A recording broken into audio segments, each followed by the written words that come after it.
It was a night like any other in the sprawling estate of billionaire Alexander Carter.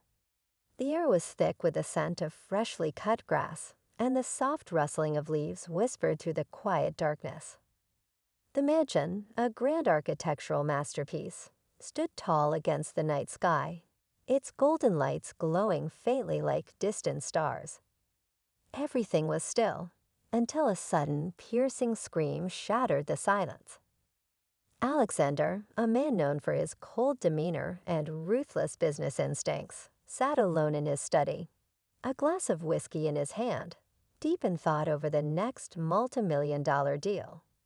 His world revolved around numbers, power, and control, until that moment. The desperate cry for help jolted him out of his trance. His heartbeat quickened, the hairs on the back of his neck standing up. It wasn't just any scream. It was raw, terrified, and it was close. He set his glass down and moved toward the open balcony doors. From his vantage point on the second floor, he scanned the vast gardens stretching beyond the mansion. The estate was massive, acres of perfectly manicured lawns, towering oak trees, and high hedges that offered privacy and seclusion. But in that moment, the very thing that made his home feel like a fortress now felt unsettlingly isolating. Then he heard it again. A girl's voice, pleading, her cries carrying through the night like an urgent whisper of danger. His brows furrowed as he tried to pinpoint the source. And then he remembered. His gardener, Miguel, lived in the small cottage at the far end of the property with his wife and teenage daughter, Sophia. He had seen the girl a few times, always polite, always cheerful, often helping her father with the flowers. But now her voice was filled with terror. Alexander didn't hesitate. He grabbed his phone and rushed out of the study, taking long, urgent strides down the grand staircase. The marble floors echoed beneath his feet as he made his way toward the back entrance. As he stepped outside, the night air hit him, a mix of damp earth and the faint perfume of blooming roses. The estate's security lights cast eerie shadows across the gardens, but they did little to ease the growing tension in his chest. He could hear movement, rustling leaves, hurried footsteps. Someone was out there. His instincts screamed at him to call security, but something inside him, something unfamiliar, pushed him forward. Maybe it was curiosity. Maybe it was something deeper, something he hadn't felt in a long time. As he approached the gardener's cottage, the faint glow of a single lamp flickered through the small window. The door was slightly ajar, swaying lightly with the wind. His pulse pounded. He stepped closer, peering inside. The living room was a mess, papers scattered, a chair knocked over, the faint sound of something clattering in another room. And then he heard Sophia again, closer this time.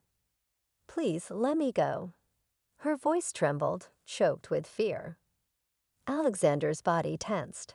He had spent his life in boardrooms, negotiating billion-dollar deals with some of the toughest businessmen in the world. But nothing had ever prepared him for this. He stepped inside cautiously, his eyes scanning every corner. The house was small but cozy, decorated with warmth that money couldn't buy. A stark contrast to his own cold, lifeless mansion. But right now, none of that mattered. A sound, sharp, sudden, came from the hallway. His head snapped in that direction. And then, before he could react, a shadow moved swiftly across the dimly lit space. His breath caught. Someone was in there. And they weren't alone. He had come looking for answers. But what he was about to uncover would change his life forever. Alexander's breath was steady, but his mind raced as he edged forward, his sharp eyes scanning the dimly lit hallway. The walls were adorned with framed family photos. Sophia as a child, her parents smiling beside her, moments of happiness captured in time. But now the warmth in this home had been replaced by an eerie stillness, a tension thick enough to cut through. Then a muffled sound, a struggle. He followed it, his footsteps careful, calculated. As he turned the corner, he saw it, a dark figure standing in the narrow kitchen, gripping Sophia's arm tightly. Her eyes were wide, filled with terror. Her body tensed as she tried to pull away.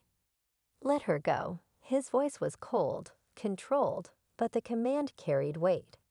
The man froze for a second, clearly not expecting to see Alexander Carter standing in the doorway.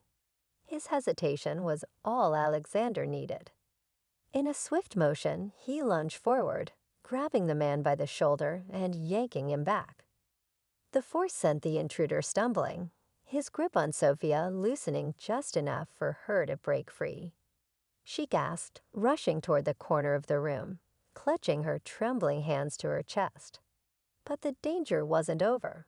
The man regained his balance, his body shifting aggressively, his hands balling into fists. Alexander met his gaze, unflinching. He had faced threats before. Business rivals, betrayal, ruthless competitors. But this was different. This wasn't about money or power. This was personal. The man took a step forward, but before anything else could happen, a sharp, panicked voice cut through the tension. "Dad." Sophia's cry was filled with relief as Miguel, her father, appeared at the entrance of the house, his face drenched in sweat, his expression one of sheer desperation. He held a garden tool in his hand, ready to defend his daughter at all costs. The intruder cursed under his breath, glancing at the growing number of people in the room. His plan had gone wrong.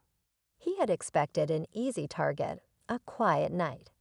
But now, with Alexander Carter standing protectively in front of Sophia and her father blocking the exit, he knew he was outnumbered.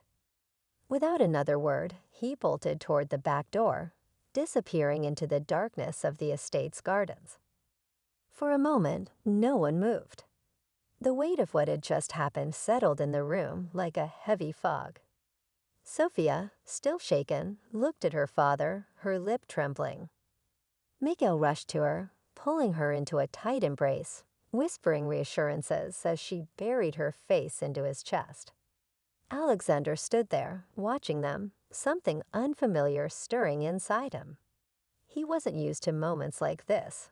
Raw, emotional, real. His world was filled with contracts, negotiations, strategies. But in this moment, none of that mattered. Finally, Miguel turned to him, his eyes filled with gratitude and worry.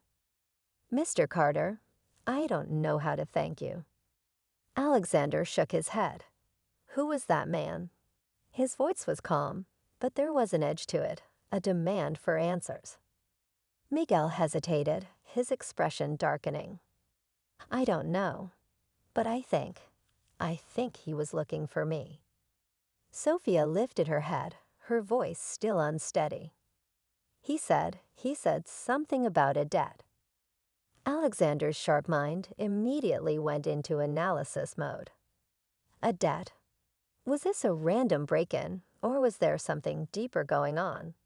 He had spent years reading people, understanding what made them tick.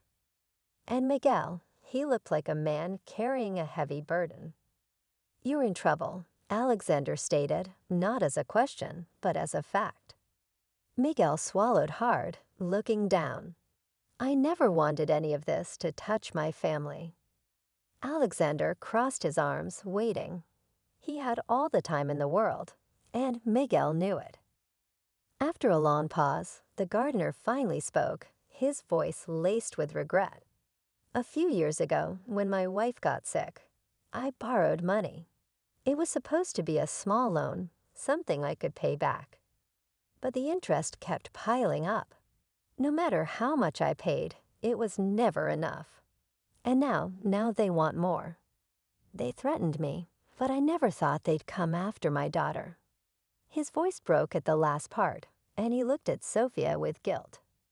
Alexander's jaw tightened. He had seen this kind of thing before. Predators who thrived on desperation. Loan sharks who never really let people go. But the fact that they had targeted a teenage girl, That made his blood boil. "You should have come to me," Alexander said. Miguel let out a bitter chuckle. "And say what?" "That I was stupid enough to get caught up in this mess. That I needed my billionaire boss to clean up my mistakes." He shook his head. "I didn't want pity." Alexander didn't do pity. But what he did do was fix problems. And right now, this was a problem he had every intention of fixing. Sophia looked at him, her eyes filled with something he couldn't quite place. Hope, fear, gratitude. He wasn't sure. But what he did know was that the people who did this weren't going to stop.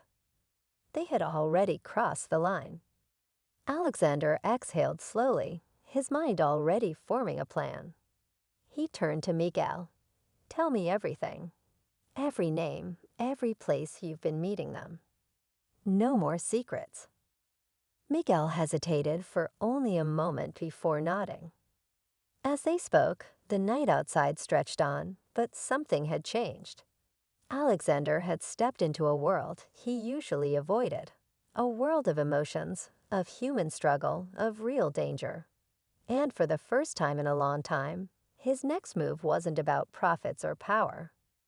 It was about protecting the people who had never asked for his help, but desperately needed it. Miguel took a deep breath, his hands trembling slightly as he sat at the small wooden table in his cottage. The weight of his past mistakes hung heavy in the air. Alexander sat across from him, his piercing gaze locked onto the gardener, waiting for the truth. Sophia sat nearby, her arms wrapped around herself, still shaken but now listening intently. "I never meant for this to happen," Miguel began, his voice low and filled with regret. "I borrowed from a man named Luis Navarro. At first, it was just a few thousand, enough to cover my wife's medical bills. But Luis, he doesn't just lend money. He traps people." The interest doubled, then tripled. Every time I thought I was close to paying it off, he found a way to keep me in debt. Alexander's jaw tightened. He had dealt with men like Navarro before, predators who fed off the desperation of others, always ensuring their victims could never truly escape. Miguel ran a hand through his graying hair. "A few weeks ago, he gave me an ultimatum. Pay the full amount, $40,000, or there'd be consequences." His voice broke slightly. "I thought he meant me. I never imagined he'd go after Sophia." Sophia flinched at the mention of her name, her hands tightening around her arms. He said he'd take me if you didn't pay," she whispered, her voice barely audible. "He said he'd make you suffer." Miguel's eyes widened. "No, Mr. Carter, you don't understand. These men, they're dangerous. You can't just go to them." Alexander's lips pressed into a thin line. "I don't think you understand, Miguel. I'm not asking." For a long moment, Miguel hesitated. Then with a defeated sigh, he scribbled an address on a scrap of paper and slid it across the table. It was a rundown warehouse on the outskirts of town. The kind of place where deals happened in the shadows, where people disappeared without a trace. Without another word, Alexander stood. "Stay here. Lock the doors. No one comes in or out until I get back." Sophia looked at him, her eyes filled with something unreadable. "Why are you helping us?" Alexander paused. He wasn't sure how to answer. Maybe it was because, for once, he had the power to help someone in a way that actually mattered. Maybe it was because he saw something in Miguel's desperation that reminded him of a part of himself he had long buried. Or maybe it was because no one had ever helped him when he needed it most, and he refused to let history repeat itself for Sophia. Instead of answering, he simply said, "Because I can." As he pulled up to the warehouse, he saw a few men lingering outside, their faces hardened, their stances tense. He stepped out of his car, his tailored suit an odd contrast to the grimy surroundings. He didn't flinch, didn't hesitate as he approached. One of the men stepped forward. "You lost, rich boy." Alexander met his gaze without fear. "I'm here for Navarro." The man chuckled, but there was an edge to it. "And who the hell are you?" "Alexander Carter." His name carried weight, and he knew it. The amusement on the man's face faded slightly. Without another word, he stepped aside and motioned for Alexander to enter. Inside, Navarro sat behind a desk, smoking a cigar, his eyes scanning Alexander with curiosity. He was a man in his late 40s, dressed casually, but the aura of control around him was unmistakable. "Mr. Carter," Navarro said, exhaling smoke. "To what do I owe the pleasure?" Alexander didn't bother sitting. "Miguel's dead. It's over." Navarro smirked. "Is it? Last I checked, he still owed me quite a bit." Alexander reached into his coat pocket and pulled out a check. "This is double what he owes. Take it and consider the matter closed." Alexander didn't blink. It usually does. Navarro chuckled but didn't look at the check. "See, Carter, the money's nice. But Miguel, he set an example. If I let him walk away too easily, others will think they can do the same." Alexander studied him for a moment, then took a step closer, lowering his voice just enough to be threatening. "And what do you think happens when a man like me starts paying attention to your business?" Navarro's smirk wavered. "I have lawyers who can tie you up in court for years, investigators who can dig up every skeleton you've buried, and enough influence to make sure you never do business in this city again." Alexander continued, his voice cold. "So take the money, or we can make this much worse for you." The room was silent. Then slowly, Navarro picked up the check, looked at it, and let out a slow whistle. "You drive a hard bargain, Carter." Alexander didn't respond. Navarro exhaled smoke, then gave a lazy nod. "Fine, the debt is cleared. But tell Miguel, he got lucky." Alexander turned without another word and walked out. By the time he returned to the estate, the sun was beginning to rise. Miguel and Sofia were still awake, their faces pale with worry. "It's over," Alexander said simply. "You don't have to look over your shoulder anymore." Miguel let out a breath of relief, his eyes glistening. "I don't know how to thank you." "Then don't," Alexander replied. Sofia stepped forward, her voice soft. "You didn't have to do this. But you did. Thank you." Alexander met her gaze. "Take care of yourself." As he turned to leave, he heard Miguel's voice behind him. "Mr. Carter, why did you really do this?" Alexander paused, then finally said, "Because no one should have to fight alone." And with that, he walked away, disappearing into the morning light, knowing that for the first time in years, he had done something that truly mattered.